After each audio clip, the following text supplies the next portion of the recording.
బాబు బయట బండి ఓనర్ ఎవరు? మీకు డ్రైవింగ్ లైసెన్స్ ఉందా? డ్రైవింగ్ లైసెన్స్ లేదు, యూనిఫామ్ లేదు. ప్రస్తుతం యూనిఫామ్ లేదు, డ్రైవింగ్ చేస్తున్నావు. బండికి ఏమన్నా చూడి అసలు లైసెన్స్ చెప్తే నీకు తెలిస్తే ఎన్ని ఏమున్నా ఏమిలో చెప్పు. ఏముండకూడదు ఏముండకూడదు చెలాగా ఉండొచ్చు, ఎలాగా గట్టి చెప్పు. ఉండకూడదు, ఇది ఉండొచ్చా? ఇంకా చూడు, ఇంక నువ్వే చెప్పు ఏమి ఉండొచ్చు ఏమి ఉండకూడదు. ఏది చెప్పుచ్చు, ఉండకూడదు అది ఏంటిది. నెక్స్ట్ ఇది అదే ఇంకా చూడు, ఇంకా అదే ఉండొచ్చు, అది ఉండకూడదా? ఇంకా అది ఉండకూడదు. ఇట్లా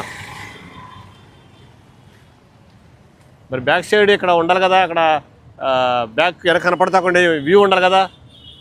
అది మూసావు. లేదు సార్, ఇది ఆయిల్ టాప్ సార్, అది వీ షేప్ రాదు. 7 టాప్ అని ఇలా చేయించారు, అది తీసేసి కొత్త అది బ్యాక్ సైడ్ నీకు వ్యూ ఉండాలి, కనపడి వెనక ఏమో ఎంత నువ్వు బ్యాక్ సీట్ అనుకో కనపడుతూ ఉండాలి. లేదు, యూనిఫామ్ లేదు, లైసెన్స్ లేదు,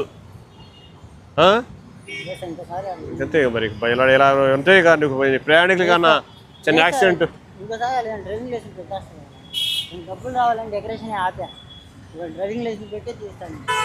మీ కాడ మీరు చెప్పినట్టు తీసేస్తాను. డ్రైవింగ్ లైసెన్స్ పరిస్థితి ఏంటి? చెప్తాను సార్. ఎదర అర్థం పీక్, అది ఎదర వ్యూ అది పీక్, అది ముందు ఇది లాగు, బయట ఇది లాగు, చక్కర్ లాగు.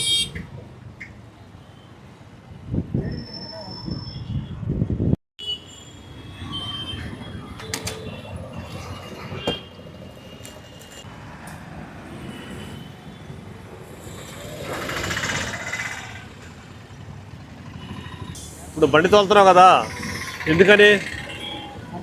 సంపాదించడం కోసం, అంతేనా? ఒకవేళ పొరపాటున నీ బండి ఏమన్నా అకస్మాత్ యాక్సిడెంట్ అయింది అనుకో, యాక్సిడెంట్ చెప్పిరావు కదా, యాక్సిడెంట్ అయిపోయి ఎంత వస్తుంది? ఒక ఇన్సూరెన్స్ రాదు బండికి, నీకు రాదు, రూపాయి రాదు.